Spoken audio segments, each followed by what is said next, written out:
We are unboxing model 3420T made by WEN. Wood lathe, 8-inch by 12-inch variable speed lathe.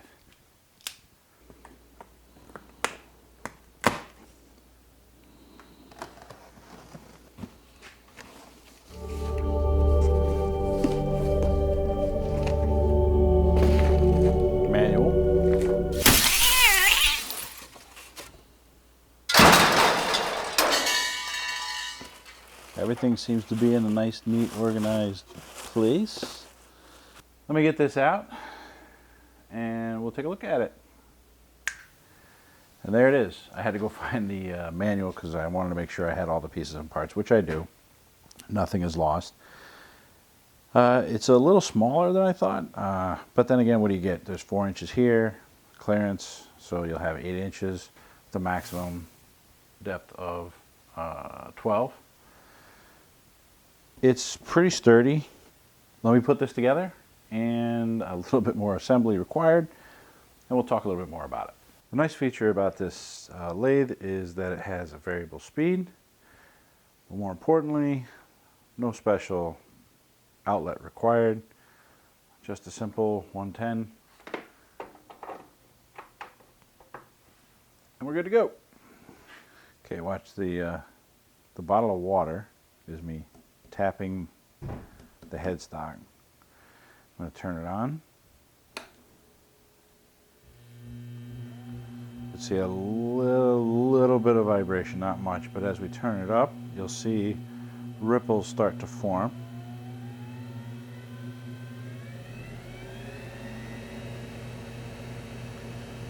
That's about the extent of high-speed vibration. It's very subtle. It's there, but it's very, very, very, very subtle. Turn this back down. You can see the jump up and down. And there it goes. The only bad thing, I would say, at this point, based on all that we've seen so far, is there's the most critical component is missing, and that is the ability to tie it down. There's no bolts underneath, there's no tie downs that allow me to put holes in this table and secure it directly. I have to kind of rely on the weight of this itself. There's no rubber grommets for it to sit on, so I might actually get a little piece of rubber to set this on, maybe a mat, just to help it from sliding on this table. Because at the moment, I assumed, and that was bad on my part, that I would be able to bolt it directly to the table. So that is something bad, a bad mark against it.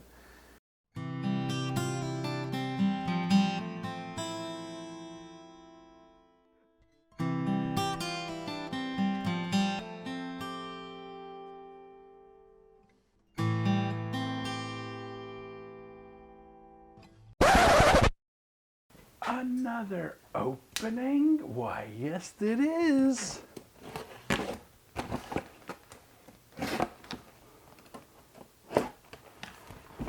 What do we have here?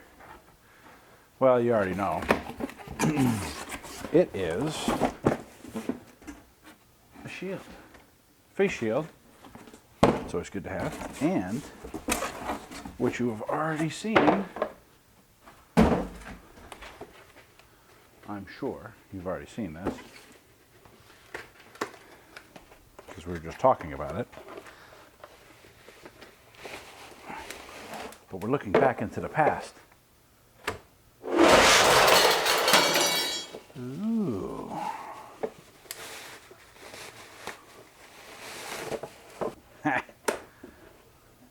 Ha-ha!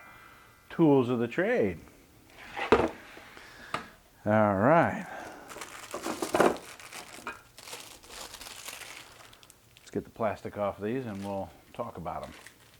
So what we have is 8 tools in this set, and what we have here is basically, starting from the right side, we have a nice little roughing gouge, little. It's a 7/8 I believe 5/8, 3/4 of a rough and gouge as well. Then we get to our, whoa, look at that. That's aggressive right there. Something on there, packing something or other. Bowl gouge. Nice little scraper parting tool. In 1 inch and also in 5/8. A big thick parting tool. Look how thick that is.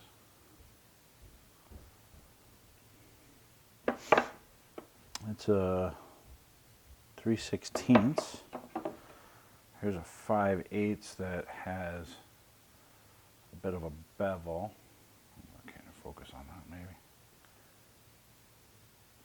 See that bevel there.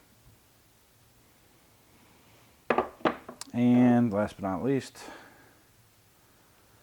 this little 5/8 scraper. And also has a negative rake on it as well. And that completes the set. Well, let's check out the Bionic shield. Pretty popular on Amazon. Let's see. It's supposed to be comfortable. Out of the box. Whoa. Looks a bit milky. I'm sure it's just a little plastic covering on it. And that's it in the box. So let's see here. How do we attach this here?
What I'm finding as I'm moving along is this tool rest is almost sticking, and I think it's because of the coating that's on there, which I'm not really too thrilled on. I might actually take a file to that just to see if I can smooth that up a little bit.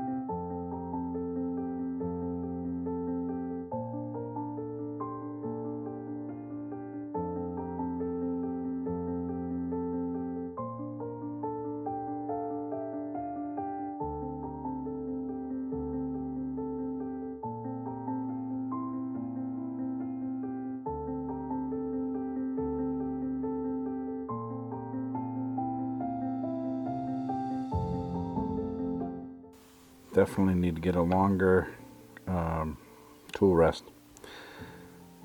Look at that fine sawdust. All right, so that was the rough and gouge. Let's try a little scraper.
So I went ahead and secured it by putting in some furring strips around this 1x2 furring strips that really just screwed directly to the table.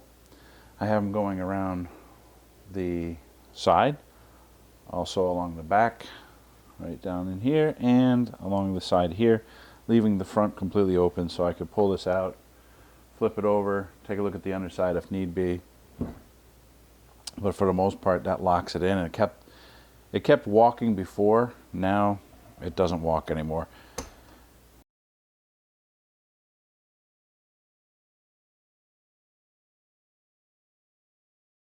Let's talk about the negatives associated with this particular lathe. The first thing that jumps out to me is the manual. The manual needs to be updated and refreshed. Some information in here that is just a little outdated. I mean, just look at the cover. It's not the same model. But that's glaringly obvious, because the fact that any customer that looks at it's going to say, hey, wait a minute, this isn't the right one. I think they should just update that. All right, two of the major complaints that I have is the fact that we can't secure it to the table. I had to come up with my own solution. And number two is the fact that these are 3/8 inch receptacles for the sprues, live center, and tool rest. Which basically means that in order to find replacements, you're looking for a 3/8 inch tool rest that is also commonly known as an MT1, as opposed to the MT2s, the 5/8, 1 inch. This is a problem mainly because of the research that I've done. I've only been able to find two sprues and live centers that are MT1s, no tool rests, and more importantly, I'm still searching for an appropriate Jacobs chuck so I could put a drill bit in to hollow out anything that I'm working on. That's a big problem. I'm going to have to find something that's going to work, and I have not found one yet. That is a huge problem for something this size. But I digress. Those are the two biggest issues at the moment. Aside from that, I also said I was going to review the tools and the safety shield. Obviously, the safety shield is great. It's comfortable, easy to operate. It really does protect you, because I've had a couple of catches that threw some wood at me. And the tools themselves, right out of the box, obviously very sharp.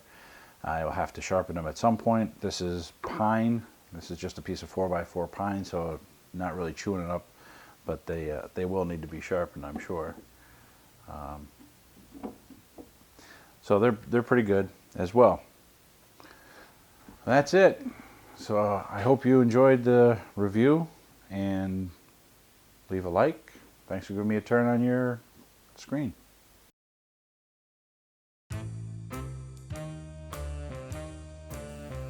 So we got ourselves a 34x20 model 34. Ah, shit.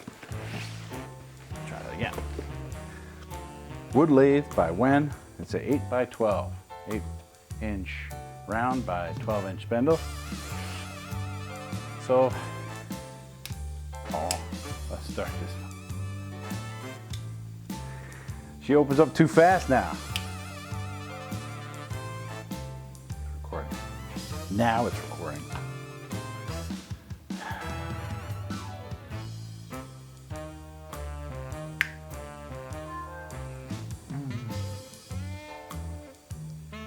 Bad timing on the thing here. Maybe I should put my phone on silent. I want to make sure that when I tighten it down, it's not in the up position. So I'm going to make sure that it's like here. Slide it, crank it down. There's a spring. There's the side.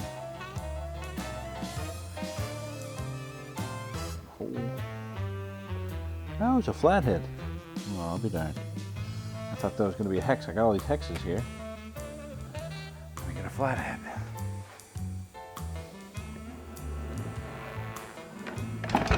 Oh, Jesus.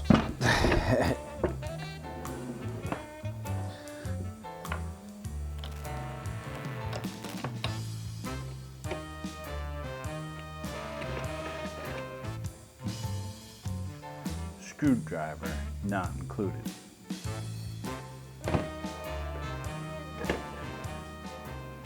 So this one's for that. The taller one's for that, and the thin one is for this. Well, maybe not. Maybe I had it right the first time. Let's go with the book. It doesn't say. One of the things that I was told to look for was how centered everything is. And this thing, I've already dropped it several times. And this is used for, first of all, putting in the back to push out your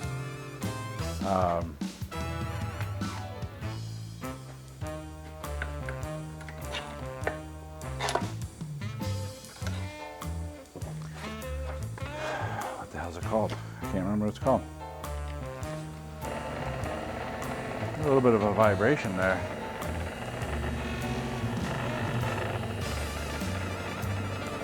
Is that because the tailstock? Ah, that's why. Tailstock is not locked down. Oh no. I found myself the center.